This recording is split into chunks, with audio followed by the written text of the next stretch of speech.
Bonjour, bonsoir tout le monde. Ça dépend à quelle heure vous me recevez chez vous. Il y a quelques jours, je suis allée sur Internet, comme j'en ai l'habitude. J'étais sur Google en train de faire quelques recherches. Je suis tombée sur un article très intéressant, ça m'a vraiment intéressée, où on a fait des statistiques ici aux États-Unis sur les immigrants, par exemple, tout ce qui immigre ici. On a fait une statistique où on a dit, on essayait d'étudier les différentes populations, comment je veux dire, les différents immigrants, par exemple les Africains, les Européens, les Asiatiques.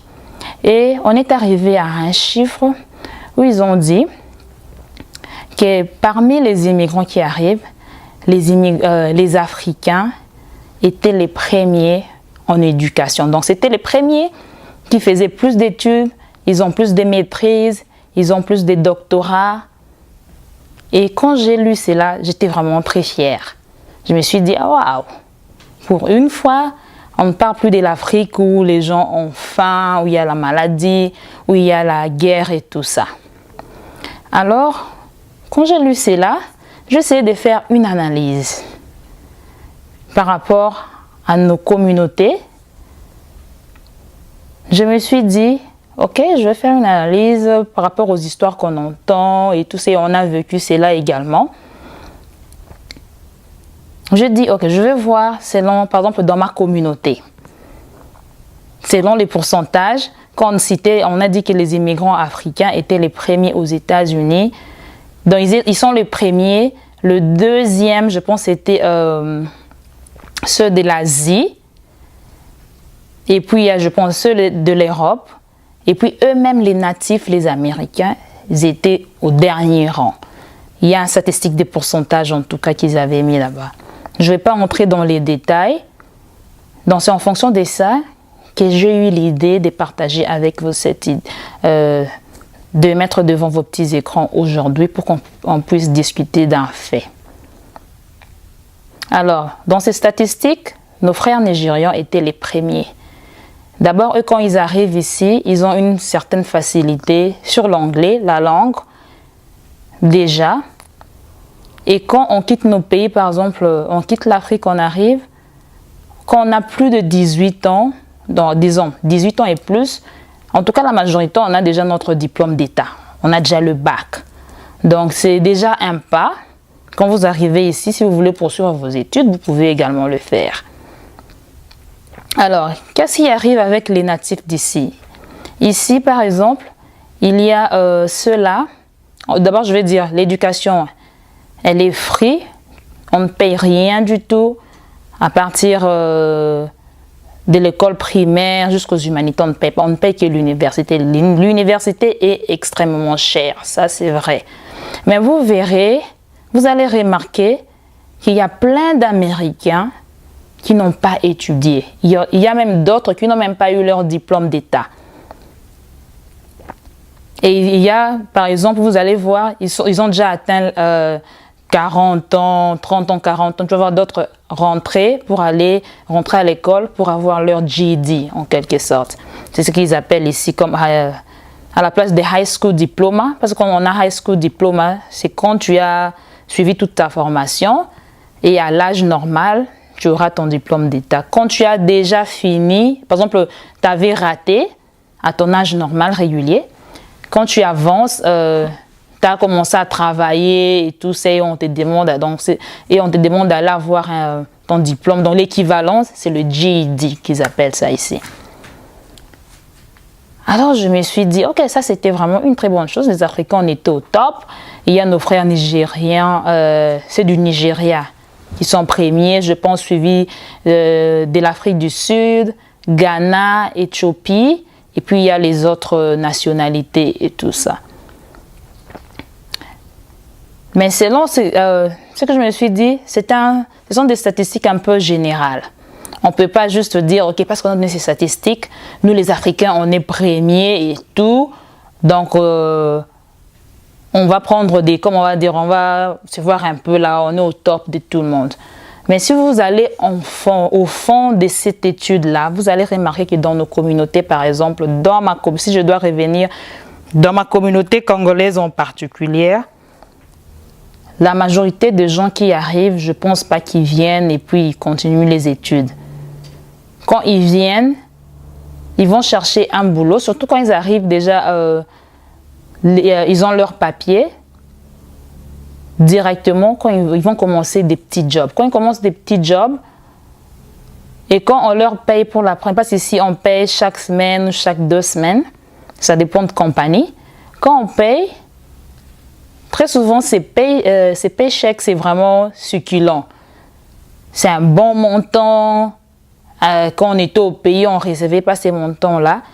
Alors les gens, au lieu de penser à faire une formation ou à étudier, ils vont se limiter juste à aller faire des petits jobs comme ça. Aller dans les usines, comme on appelle les warehouses ici.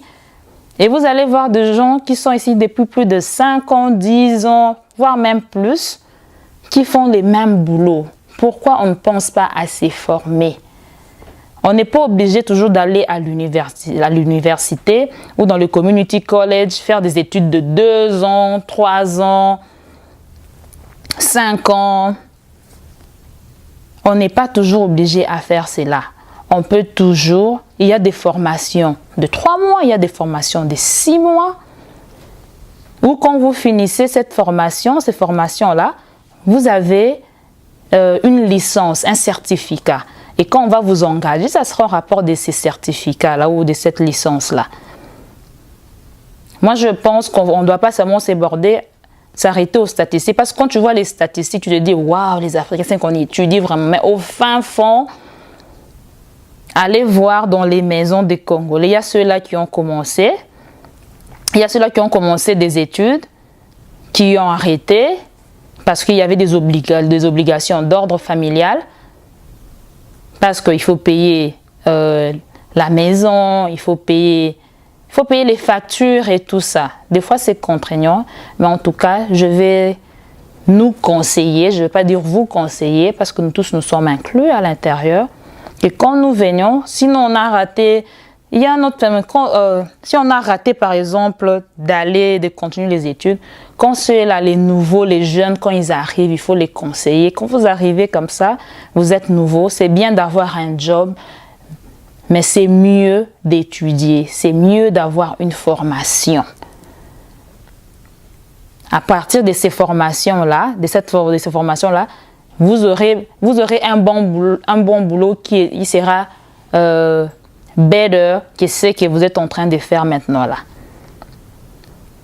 Donc c'était un peu ça. Et en plus, quand on va on est déjà, comment je vais dire, quand on est un peu, je vais dire, on est prisonnier en fait des warehouses, parce que chaque semaine tu as ton argent, chaque semaine ou chaque 2 semaines, on te paye directement. Les gens ne pensent pas à faire autre chose.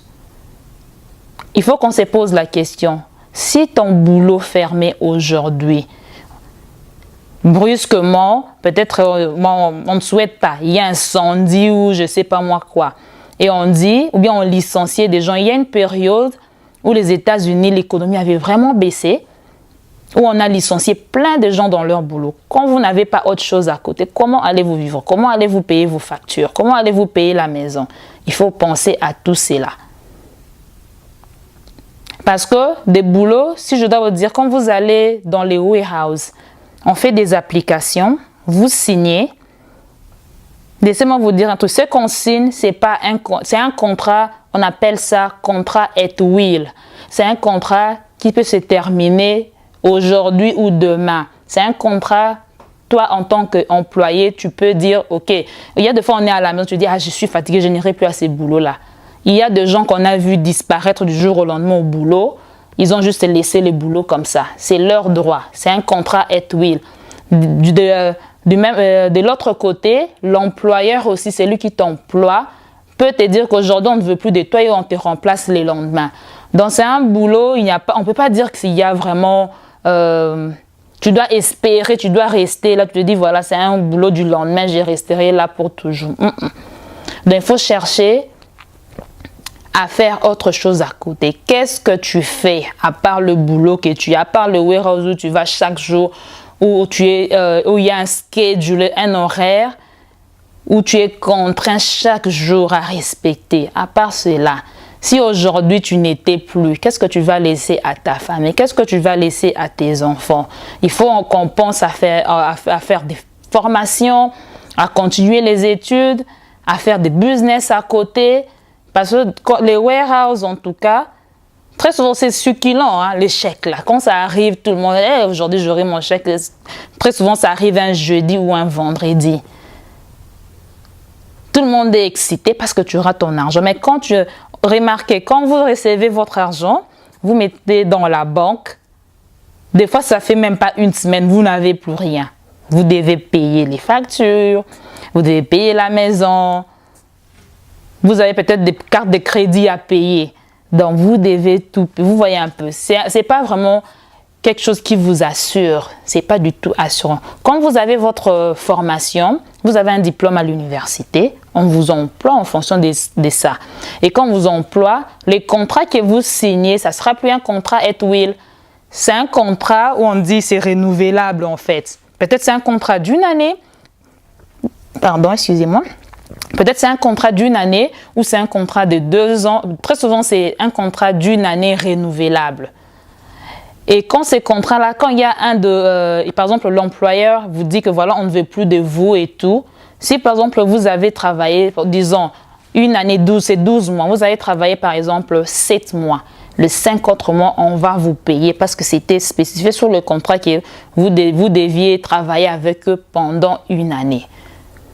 Ça, vous sentez que c'est par rapport à votre diplôme. Je sais que c'est vraiment difficile aussi quand on a une famille, aller à l'école en même temps, aller au boulot.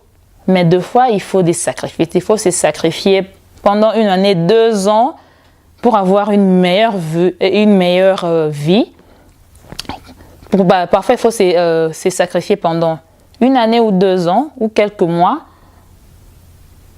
pour avoir une meilleure vie que de rester là borné pendant des années. Et les warehouse, très souvent, ça tue aussi la santé. Vous êtes là debout. C'est un système de robotisation, comme on appelle ça. On appelle ça en anthropologie. C'est un système de robotisation. Vous êtes comme des robots. Tu as un schedule. Tu es à un poste. Deux fois, on te met là pendant 8 heures debout.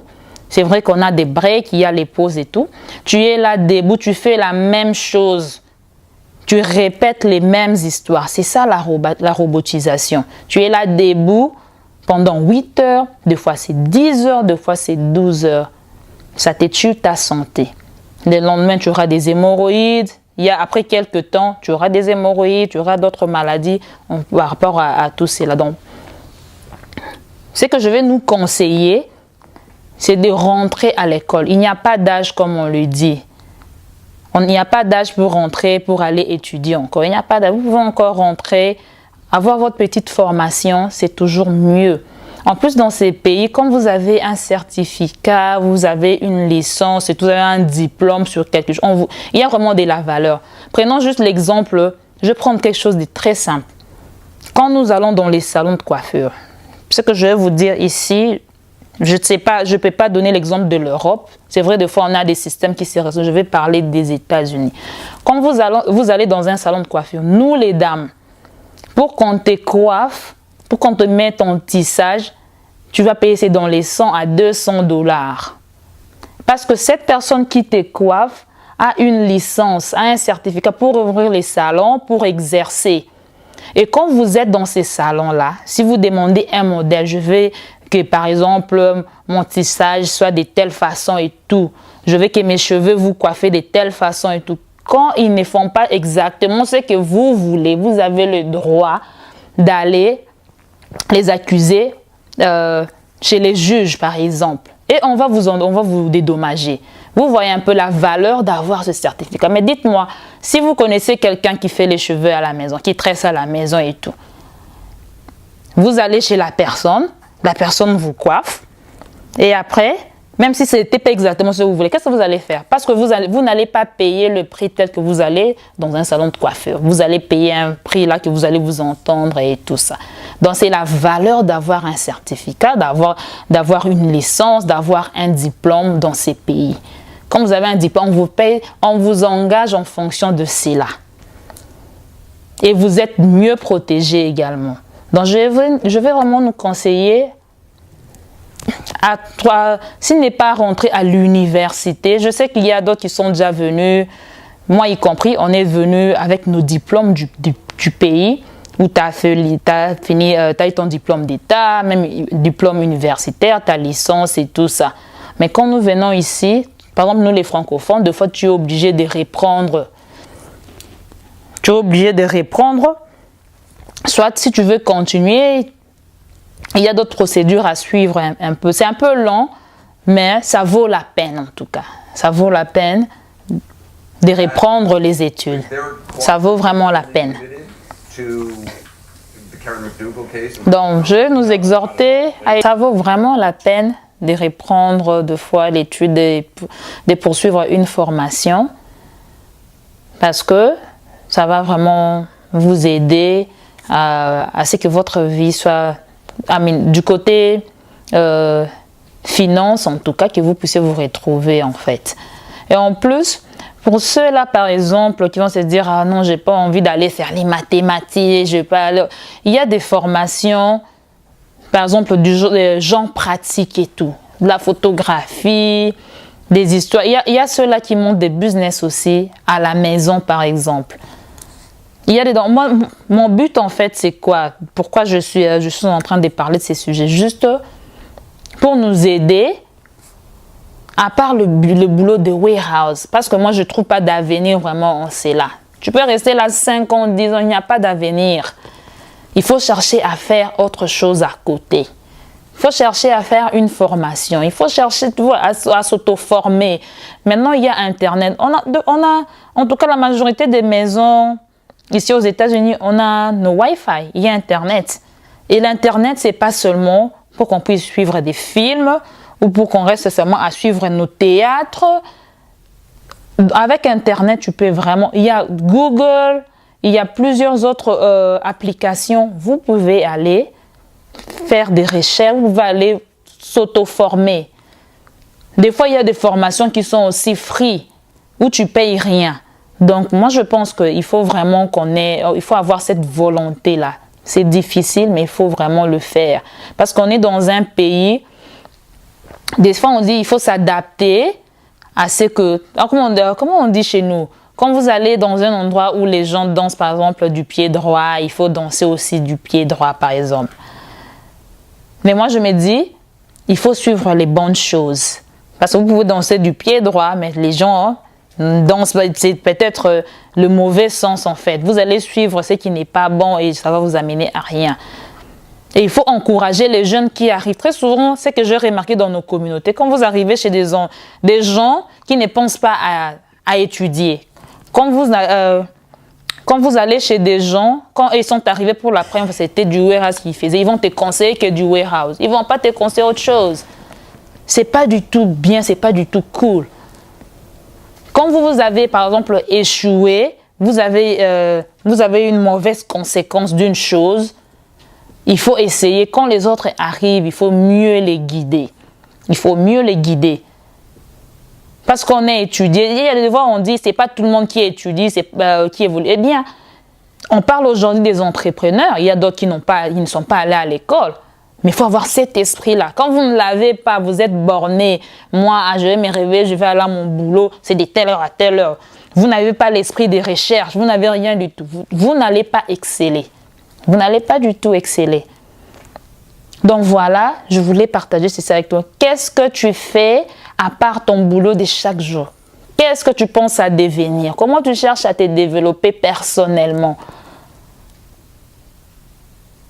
Un humain est appelé à évoluer, à apprendre. Tu ne peux pas rester au même point depuis que tu étais venu aux États-Unis, depuis que tu es venu en Europe, au Canada. Je ne sais pas moi où tu te retrouves. Depuis que tu es venu, c'est la même chose que tu fais. Tu n'as pas évolué, c'est la même chose, tu tournes en rond.